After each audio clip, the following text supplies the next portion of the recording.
नमस्कार मित्रांनो, मी डॉक्टर लड्डा दैनिक लोकप्रश्न सह महाराष्ट्र न्यूज बुलेटिन मध्ये आपलं स्वागत। आणि परत आजचा विषय मल्टी स्टेट कोऑपरेटिव्ह सोसायटीज, ज्याला बँक संबोधलं जातं। तर मित्रांनो, आपण पाहतोय ज्ञानराधाच्या सगळ्या घडामोडी, सगळ्या हालचाली, पोलिसांनी केलेली अरेस्ट, त्याच्यानंतर माजलगाव कोर्टात हजर, त्याच्यानंतर सुरेश कुटे यांनी 2 तासामध्ये पैसे येतील हे सांगितलेली गोष्ट आणि आजपर्यंतची कंडिशन, त्याच्यानंतर पुढे शिवाजीनगर पोलीस स्टेशन, त्याच्यानंतर मिळालेली अटक। आतापर्यंत असं कॉन्क्रीट कुठलीही गोष्ट सुरेश कुटे यांनी पोलिसांसमोर मांडलेली नाहीये। सुरेश कुटेचं मॅटर चाललेच आहे, त्याच्याबरोबर परभणीवर गुन्हे दाखल होत आहेत, पण परभणीला पण आणखीन अटक झालेली नाहीये। नेमकं परभणीच्या अटकेसाठी पोलीस काय करतात हा एक यक्ष प्रश्न सर्व ठेवीदारांच्या मनात आहे। हे सगळं चालू असताना Rajasthani multi state cooperative society, ज्याचं मुख्य हेड ऑफिस परळीला आहे आणि ज्याचे सर्व आहेत चंदूलाल बियाणी।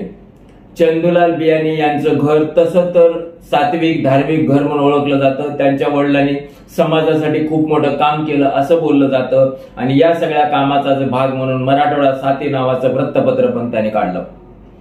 हे सगळं चांगलं चालू असताना मग चंदूलाल बियाणीला अचानक बन्सल क्लासेसची महाराष्ट्राची फ्रँचायझी घेणं किंवा अशा प्रकारच्या घडामोडी करणं हे सुरुवात झाली आणि या सुरुवातीचा आणि राजस्थानी मल्टी स्टेटचा काही संबंध नाही ना असं लोकात बोललं जाते, ठेवीदारात बोललं जाते।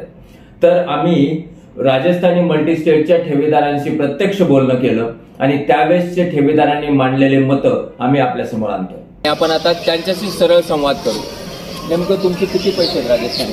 माझे 3 लाख रुपये। 3 लाख थोडी खूप मोठी। माझे सासर बरोबर भेटलं नाही म्हणून मी इथं बिल हे माझं माहेर आहे। माहेरच्या 3 भावांनी मिळून मला 3 लाख रुपये दिलेले। मी मशीन काम करून माझं पोट भरत होते, पण 15 ऑगस्ट 15ला माझं खूप मोठं ऑपरेशन झालं। डॉक्टरांनी सांगितलं की तुम्ही काहीच काम करायचं नाही। ते 3 लाख आणि संगमनेरचे 1000, 2800 संगमनेरचे 1000 ह्याच्यावर मी सगळं घर भागवते। पण आज नोव्हेंबर पासून मला राजस्थान बँकचं व्याज नाही आणि काही नाही। माझी आज अशी परिस्थिती आहे की शनी मंदिर बसावा समाजाच्या 4 लोकांनी माझ्या लेकीच्या घरी ठेवलं, पण लेकीच्या घरी राहणं म्हणजे काय असतं। आज मुलाजवळ राहायचं तरी परसध्यान होतं माझं। मी आज लेकीजवळ आणि जाव्याजवळ राहते। आज माझी किराया लोकांनी माझा पसारा बाहेर फेकला, मी आज मुलीजवळ राहते। माझे 3 लाख मला भेटायचे, एवढीच विनंती। पाहिलं मित्रांनो, दुःख कशाला म्हणतात? मी आज खूप म्हणजे खूप दुःखात आहे आणि मला अस्थमा आहे, मला कॅल्शियमची गोळी चालू आहे, मला 1500 रुपये महिना मेडिकललाच लागतो। खूप म्हणजे खूप परिस्थिती माझी ना काही। माझे 3 लाख मला ते हेच म्हणतात। त्याला मी 3-4 त्यांना फोन केले, ते म्हणजे माझ्याशी फोन करू नको। मला जर फोन केला तर लोकांचे मला फोन येते, मी उचलला तर लोक म्हणजे त्यांचा कसा उचलते, म्हणून तू फोन करू नको, मॅनेजरशी संपर्क कर। मॅनेजरचा संपर्क करताना त्याचा सुद्धा फोन बंद यायला लागला। मी आज काय करायचे सांगा? माझे पैसे म्हणून माझ्या जावाने सुद्धा 4.5 लाख रुपये तिथं टाकले। म्हणजे तुमचे 3 आणि तुमचे जावायचे 7.5 लाख रुपये आमचे ते। परत त्यांच्याकडनं काहीच नाही। मला ऑक्टोबर पासून व्याज सुद्धा नाही, ती मी आजवर मी पोट भरत होते आज। दादा आपलं काय? आपण 2,40,30,000 रुपयाची एम.डी 40,000 रुपयाची ती देतो म्हणून एम.डी करून आर.सी.एफ करून देतो म्हणजे अगोदर म्हणून एम.डी सुद्धा घेतली देतो म्हणजे आर.सी.एफ काही केलं नाही। 15 दिवस वाट बघून आकर्षित त्यांच्याकडे मनाने एम.डी करून ठेवली। त्यातून बाहेर तशी दिली माझी एम.डी वाटत। मी दुकानदार आहे, मी होती सरकून तिथं होतं पाहिलं तर मी पोरं आता इथे आहेत नाही, पोराचं फिरायचं मी आपलं माझं तिकडलं होतं थोडं होतं आपलं टाका म्हणलं ते 2 वर्ष टाकले होते तिथे पैसे। काय तर माझं नाव सचिन शिवप्रसाद लड्डा आहे, मी तिथं पिग्मी एजंट होतो। हे आमच्या बाजूला राहते, मी रोज तिथं पिग्मी यायचं म्हणून यांनी माझ्याकडं दिली की बाबा आमची इतकी एफ.डी तिथं करा। त्यांनी एफ.डी नंतर हे माझ्या मागं लागले, बाबा तू केलेली तिथं तू बघ काय ते।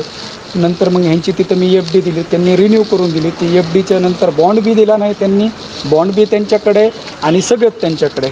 आता हे मला विचारतात काय। नंतर दुसरा विषय माझा, मी पिग्मी एजंट तिथं 3 वर्षापासून करत होतो। माझं कलेक्शन सुरुवातीला 20-22 हजार होतं, नंतर चांगलं कलेक्शन मी मोंड्यात खाजगी दुकानात काम करत होतो, काम करून पिग्मी करायचो। चांगल्या दुकानात कामाला असल्यामुळे मोंड्यात माझे सगळे परिचय होते व्यापाऱ्याशी, त्यांनी मला पिग्मीचे खाते दिले।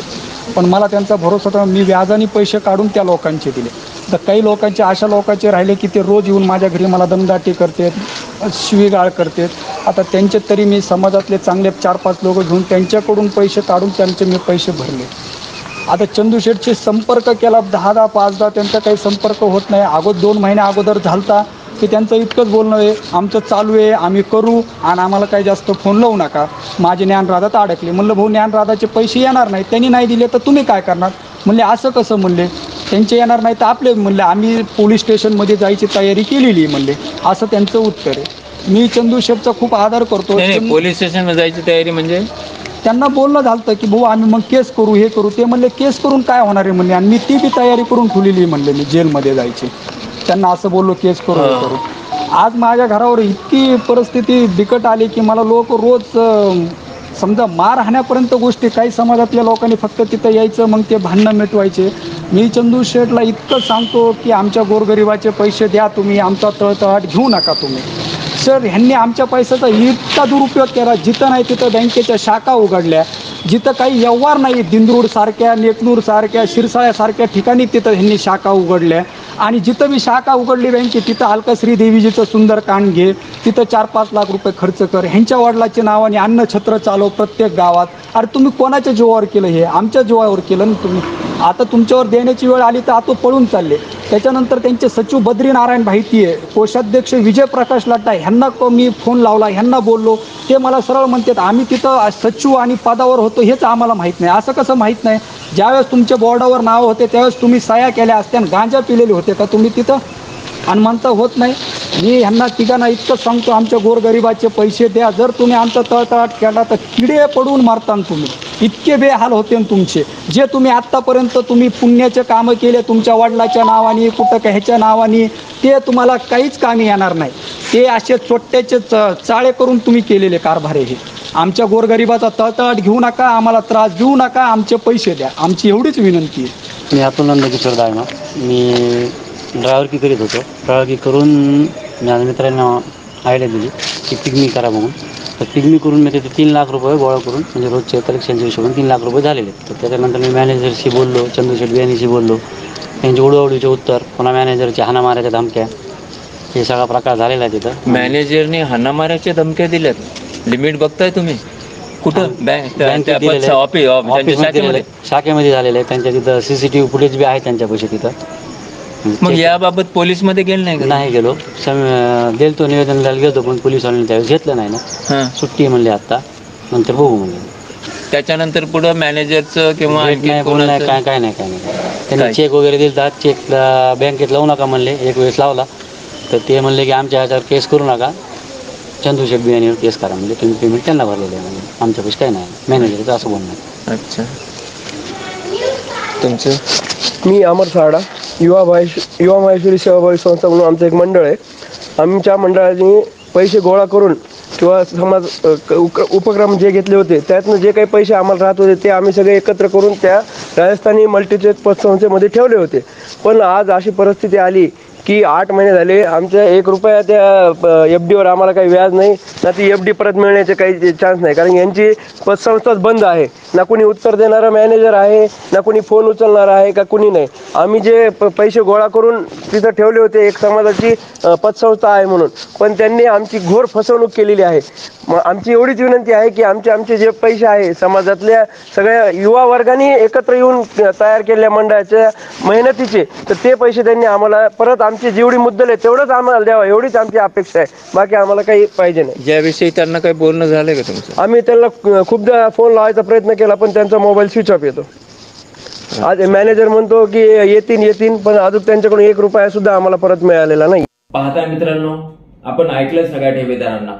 तर असंख्य गरीब ठेवीदार म्हणजे चिट्ट्याचा व्यवहार हा राजस्थानीमध्ये जाणवत नाहीये, जो ज्ञानराधामध्ये आहे. पण हे जे गरीब ठेवीदार आहेत, ज्यांनी पोटाला चिमटा घेऊन 1-1 रुपये जमा करून राजस्थानीमध्ये ठेवलेला आहे, त्या ठेवीदारांची आर्त हाक, त्या ठेवीदारांचं रास्त म्हणणं, त्याच्यामध्ये आपण पाहतो पिग्मी एजंट पण आहेत. ज्या पिग्मी एजंटच्या विश्वासावर लोकांनी ठेवी ठेवल्या आणि आज त्याच पिग्मी एजंटचं जीवन मुश्किल झालं आहे. हे सगळं होत असताना जर आपण एक जणाचं मत पाहिलं, जर म्हणजे तुमचे चंदूलाल बियाणी या आविर्भावात बोलत असतील की नाही, त्या गोष्टी आमच्या ठेवी, आमचे पैसे आम्ही ज्ञानराधामध्ये ठेवले आणि ज्ञानराधाचं जर काही बरं वाईट होत असेल तर आम्हाला माहित नाही, आम्ही जेलमध्ये जाण्यास तयार आहोत, ह्या गोष्टी जर चंदूलाल बियाणी बोलत असतील तर ही गोष्ट मात्र ग्राहकांच्या काळजाचा ठोका वाढवणारी आहे. याच्यापेक्षा जर समजा या सगळ्या गोष्टी काहीतरी करून जर समजा ठेवीदारांचे, हे सगळे छोटे ठेवीदार आहेत, या ठेवीदारांचे जर पैसे दिले तर ती गोष्ट ठेवीदारांच्या हिताची तर होईलच होईल, पण चंदूलाल बियाणींनी जे नाव कमवलेले आहे, त्यांच्या वडिलांमुळे जे नाव झालेले आहे, त्या गोष्टीला साजेसं कार्य पण होईल असं सर्व ठेवीदारांचं, तुमच्या हितचिंतकांचं मत आहे. तर मित्रांनो, आजच्या व्हिडिओमध्ये एवढंच. पुढच्या व्हिडिओत आपण परत या बाबतीतल्या खोल घडामोडी आणि तुमच्या साईरामच्या घडामोडी घेऊन तुमच्या समोर येऊ. धन्यवाद.